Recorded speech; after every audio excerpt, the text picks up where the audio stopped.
The petition calls on the Scottish Parliament to urge the Scottish Government to extend the Scottish concessionary travel scheme to include all people seeking asylum in Scotland, regardless of age.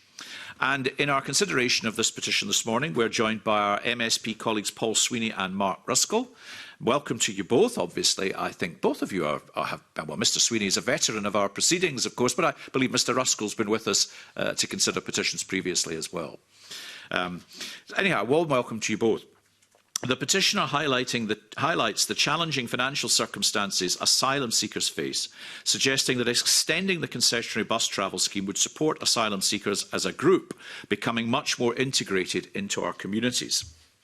As the Spice briefing notes, people seeking asylum in the United Kingdom are usually ineligible for most welfare benefits. They have, to use the term many of us are familiar with, no recourse to public funds. However, the Scottish National Concessionary Travel Schemes are not listed by the UK Government as benefits that rely on public funds, meaning that some asylum seekers can already benefit from free bus and coach travel. Scottish Government officials estimate around 1/3 of people seeking asylum in Scotland are already eligible for concessionary bus travel under the existing schemes. That is, those who are under 22 and over 60 or who are disabled.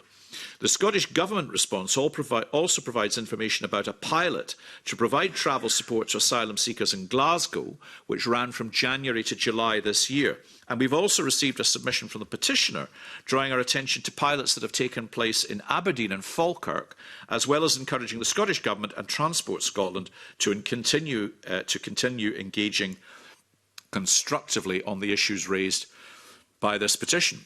And before I ask colleagues what thoughts they might have on how we might proceed in relation to this petition, I'll invite both of our colleagues to speak. So, Mr. Ruskell, would you like to offer a contribution? Well, thanks very much, Convener, and for giving me the opportunity to speak to this petition. I mean, this is an issue that I've been aware of for a number of years now. And, you know, talking to people who are in the asylum system, talking about the daily pressures that they face, the poverty that they have to endure, the lack of opportunity, the constriction on their everyday lives. It just feels like this is the minimum that we can do to support them. I mean, the committee will be aware that the amount of money that asylum seekers have to live on is very low. I think it's around £5 a day. I think if people are living in hotel accommodation, it's around £1 a day. So I can't imagine how hard that would be to live on that amount of money. It feels to me like an absolute impossibility.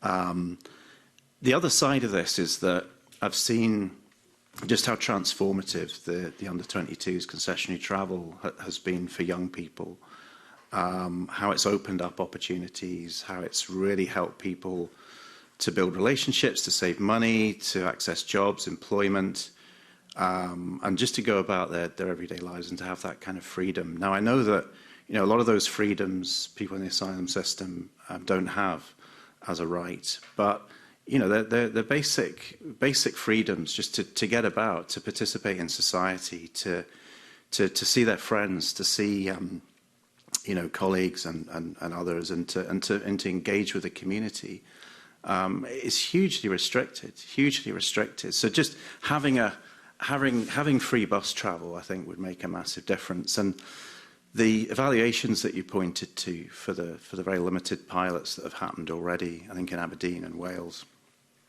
we're still waiting, I think, for the pilot from Glasgow. I think will show what the value of this policy is.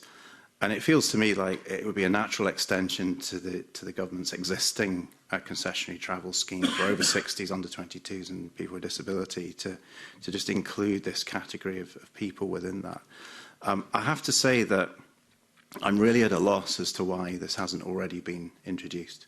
I really am, because I think the information you've had through the Spice briefing is quite clear. This isn't included in that category of benefits that are not eligible for people with no recourse to public funds. So it really does beg the question, is there another reason here? Is there another legal interpretation that the government has, which is making them cautious? Are there complexities with extending the existing card-based concessionary travel scheme to people in the asylum system? Are there issues about identification or other issues around budget? I genuinely don't know, and I don't think we've had clear answer from recent transport ministers, and I would say that we've had 4 transport ministers in the last 2 years, so there's a question there as well. But I am concerned that this is an issue which is falling between different ministerial responsibilities. I am concerned that we don't have a clear view from government as to reason why this can't be introduced. But I think the case for it remains, and I think it would be a great service for this committee to sort of get under the bonnet of this issue and understand, why this hasn't been introduced. Because on the face of it, this is in line with the kind of environment that the Scottish Government are trying to create here, a welcoming environment for people in the asylum system as their claims are being processed. I just don't understand why this hasn't been extended right now. And at the end of the day, we're talking about small numbers of people, I think less than 6,000. So, again, I don't understand if there's a budget reason here. I don't understand the reasons why, this support hasn't been extended already. So, thank you very much for that. I know you're not here to give evidence, but I was actually going to ask a question, and you answered it there, which was the numbers of people that might be involved, and I think you quantified that there at around about 6,000 or thereby. yeah. And I suppose the other potential reason which you didn't volunteer is it possible that this request has been blended in with other requests for extension to the scheme, and therefore, rather than move on any, they move on none sort of thing, given that it might then be used as a kind of basis for an argument in another area of extension, which I'm not arguing that would be the right thing to do, but I just wonder if maybe that also is in the minds of people who have maybe not taken this issue forward. I think that's an excellent point, Convener, because the way that the concessionary travel scheme has been established, and the evidence test for extensions of that concessionary travel scheme, there are certain conditions around that. There are certain qualities of evidence that need to be submitted. So I think that would get into the guts of the reasons why this hasn't been extended up to now. And I do understand that government is currently engaged in a fair fares review, so they're looking at concessionary travel and fares across all public transport. And I understand from the Transport Minister, who gave evidence to the NZ Committee this week, that will be concluding, I think, next year. So clearly, there are demands for extension of concessionary travel, people in island communities, people need companions to join them if they've got a site, site issues.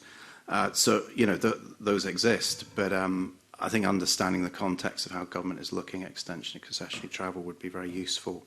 But zeroing in particular as to why this has taken so long for government to come to a considered view, and how this fits with the Fair Fares review, I think would be a good place to go in terms of questioning and scrutiny. Thank you very much. Mr. Sweeney. Thank you, Convener. It's a pleasure to be back in the committee, and really just here to commend and echo my colleague Mr. Ruskell said, this petition to you. The genesis of it really came from discussions with asylum people seeking asylum in Glasgow over a number of years, discussing some of the practical challenges they face living in the city, particularly in the wake of the pandemic. And there was a particularly harrowing anecdote that one of the gentlemen mentioned about having an abscess in his gum, and he had to get emergency dental treatment, but he couldn't afford the bus fare into town, so he had to walk 10 miles in the pouring rain to go and get emergency dental treatment in severe pain because of his financial position as an asylum seeker. So that really struck me as quite a shocking scenario in a country like ours, and that kind of moved me to sort of ask them what would practically help make a difference. And that's really where the whole kind of idea of extending the concessionary travel scheme came from. And indeed, that subsequently led to the launch of a campaign in December 2021 in conjunction with the Voices Network and Maryhill Integration Network. The campaign has since attracted widespread support from across the asylum sector and continues to be championed by third sector colleagues, including those from Mary Hunt Integration Network, the Scottish Refugee Council, Friends of Scottish Settlers, Just Right Scotland, Grampian Regional Equality Council, amongst others. People seeking asylum do not have the right to work. That's the critical issue, and instead rely on a financial allowance from the Home Office to cover the basic costs of living. And this allowance isn't inflation-proofed. It amounts to around £6 per day. And for those living in hotel accommodation, which is an increasing number, it can be as little as £1.36 a day. So effectively, very limited freedom to move and undertake any sort of real life, to be honest. And in Glasgow, the cost of an all-day bus ticket is £5. So that means effectively not just recreational activity or what have you, social activity, but travel to essential medical, social, legal, Home Office appointments, often at short notice, is simply not an option for many people seeking asylum in Glasgow and elsewhere in Scotland now, unless they forego food or other essentials, which has severe impacts. I've had testimony from mothers caring for young children, for example, who have gone without food to make sure their child gets a basic sort of nutrition, because they had to attend a Home Office appointment under threat of deportation. So severe psychological implications there as well. Asylum accommodation, due to the cost pressures, is often situated in isolated peripheral parts of the city. An unaffordable public transport system, often one that doesn't actually function as well, is ultimately compounding that isolation for many people seeking asylum in Scotland today. So free bus travel is one relatively small practical intervention that we could make that would allow people to integrate, explore their new surroundings, their new communities, their new country. And I've been proud to amplify this proposal in partnership with constituents and colleagues in the third sector. I've mentioned previously some of the organisations working with people seeking asylum who have been spearheading this campaign since its launch in 2021. But I think it's important also to reference that this policy has support from across civil society. Indeed, all faith leaders in the Scottish Religious Leaders Forum have signed an open letter in support of the proposal. And it's also been recommended by the Mental Health Foundation and the Poverty Alliance. So from a parliamentary perspective also, it's been fantastic to work with cross-party colleagues such as Mr Ruskell and Mr Doris, the MSP for Glasgow, Maryhill and Springburn, to engage with Scottish Government on this ask, including both in writing and meeting with successive transport ministers and indeed with the Transport Scotland Agency. And personally, I've also met with Shona Robertson, MSP, in her previous role as Cabinet Secretary for Social Justice, Housing and Local Government, and with Neil Gray, MSP, in his previous role as Minister for Culture, Europe and International Development with special responsibility for refugees, both of whom saw personally merit in the proposals and undertook to explore them further. And to that end, the programme for government 2022-23, they did commit to work with the third sector partners and councils across Scotland to consider how best to provide free bus travel for people seeking asylum. And since then, a pilot has been run in Glasgow, but there has not been really any further update given or any mention of further work or extrapolation of that pilot in this year's programme for government, both of which are extremely disappointing to those of us who have worked on this project for almost 2 years.